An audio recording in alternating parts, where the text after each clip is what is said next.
May 15, 1934, Nantucket LV-117 rammed and sunk by the RMS Olympic. The Nantucket South Shoals lightship was anchored 43 miles off the island, stationed by the Nantucket Shoal near the transatlantic shipping channel. Though prone to stormy seas and heavy fog, this position allowed incoming ships to heed the dangerous shoal from its radio signals.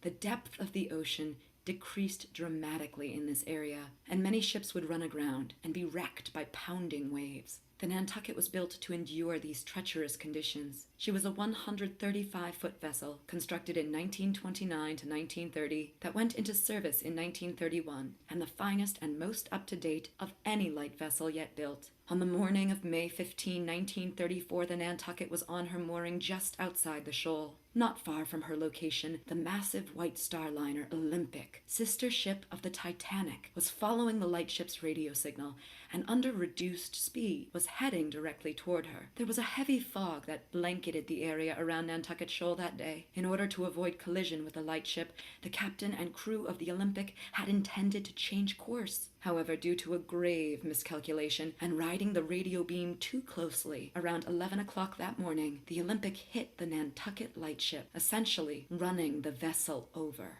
The crew aboard the lightship had zero chance to avoid the hit, as the liner was only a few hundred feet away when she emerged from the fog. "It happened so quick. We don't know just how it did happen. We were in the water before we knew it," said First Officer Clinton E. Mosher. "I barely had time to get on deck and swim for my life," said radioman John F. Perry. One of the lightship's oilers, L.V. Roberts, was asleep in his bunk when the Olympic ran into the lightship.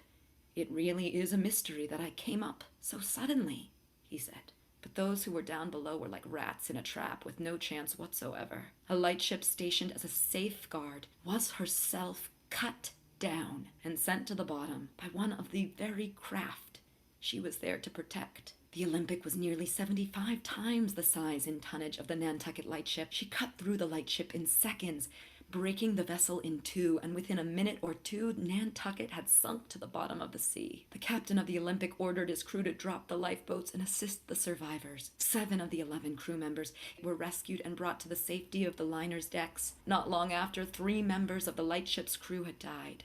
The Olympic kept watch for hours in hopes that other members of the crew would be found. Their effort was futile. With her flag at half-mast, by late afternoon the Olympic was underway, heading to New York. Here we can see pictured rescued crew members of Nantucket LV-117 standing on the RMS Olympic's grand stairway. From left to right, L.V. Roberts, an oiler, John F. Perry, a radioman, Captain George W. Braithwaite, and First Officer Clinton E. Mosher.